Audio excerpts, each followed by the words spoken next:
Right now, somewhere in the world, a pineapple is being put through a checkout scanner for less than $3. Nobody blinks, nobody bows. And yet, 300 years ago, that exact fruit would have bought you a horse, a carriage, and probably still had change left over. In the 18th century Britain, the pineapple was not a fruit. It was a performance, a rented trophy, a social weapon disguised as a snack. Aristocrats didn't eat it, they didn't even own it.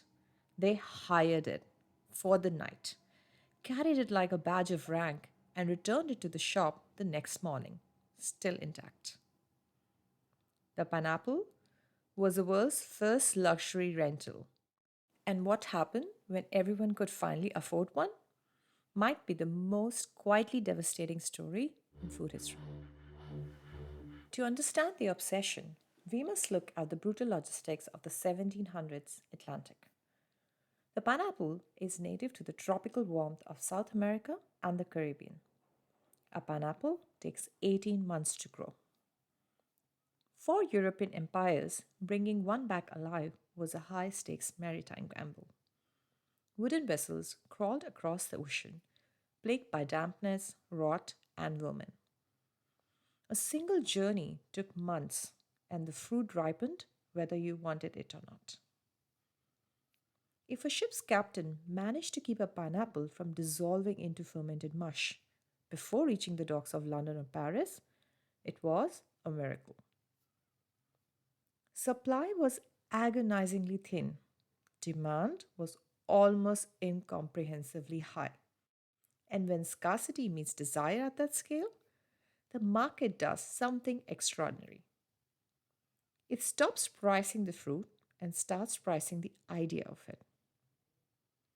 A single pineapple in the mid 1700s cost the equivalent of today's top of the range electric vehicle. One fruit, one dinner party, one night.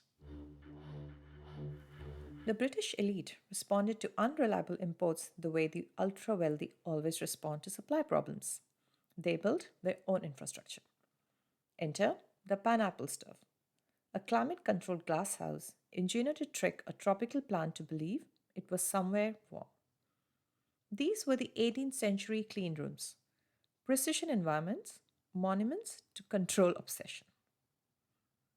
The labor cost was enormous. Teams of dedicated gardeners maintained the exact temperature day and night. The failure rate was brutal. A crop could collapse with one frosty morning, one misread furnace. But success meant something money alone could purchase. It meant you didn't need to rely on the ships.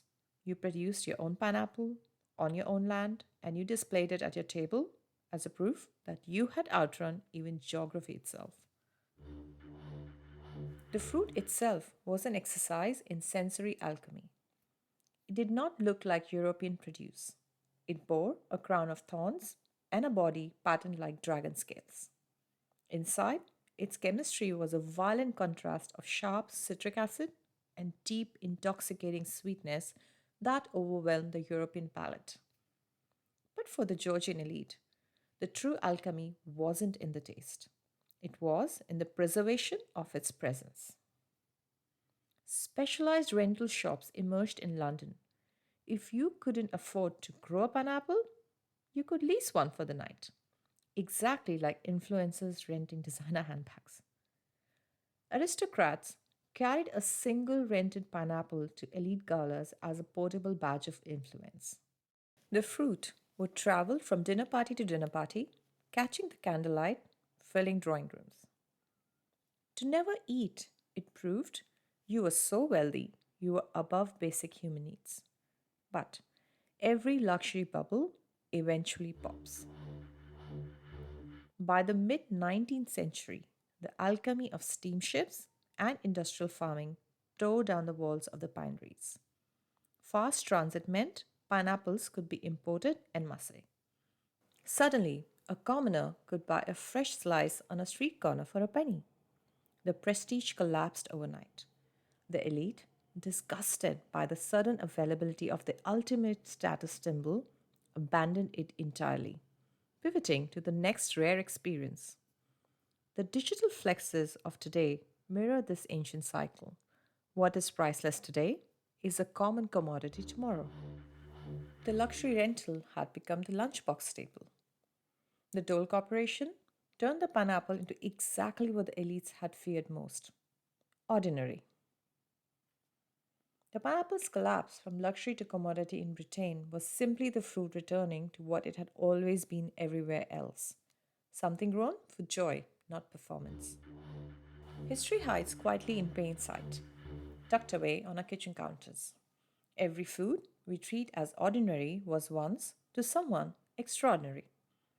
The pineapple spent centuries being rented, displayed, grown in glasshouses, shipped across the ocean under armed guard, placed on pedestals, and returned before morning. It never changed. The fruit stayed the same, only the story changed. It reminds us that value is entirely a fiction we create. The next time you slice into one, remember the aristocrats who walked the streets holding a rotting fruit just to feel seen. If you want to know the hidden history of the food in your fridge, do subscribe. Stories travel, so do it. I'll see you in the next episode.